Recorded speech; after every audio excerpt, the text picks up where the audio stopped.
Kumusta sa inyong lahat? Dito naman tayo sa vlog natin ngayon gabi sa Batang Quiapo di Makulangan.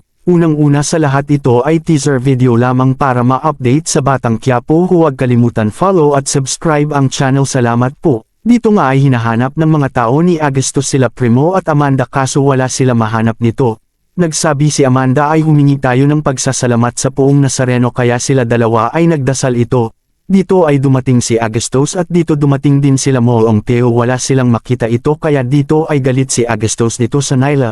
Dito ay nagsabi si Primo na uwi na tayo sa bahay at magamot si Amanda nito. Dito ay dumating na si Chief Espinas at kasama nagsabi na, "Kumusta?" Sumagot ba sabi Chief Espinas na wala. Si Ben at Owen ay Bartolina ito dahil di pa dumating si Tanggol. Dito dumating ang magkaibigan ito sinabi na nagkihiwalay kasi kami dahil sa mga pulis.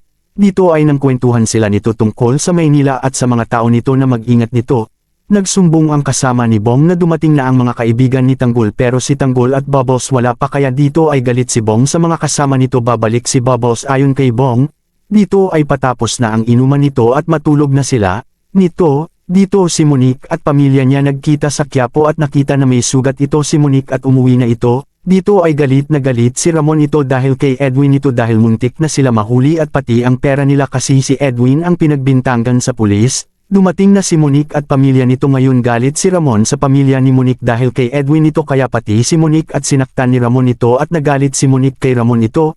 At dito pinalayas ni Ramon ang pamilya nito pero iniwan Monique nito kaya nasaktan si Monique. Abangan bukas sa Batang Quiapo. Huwag kalimutan follow at subscribe ang channel. Salamat po.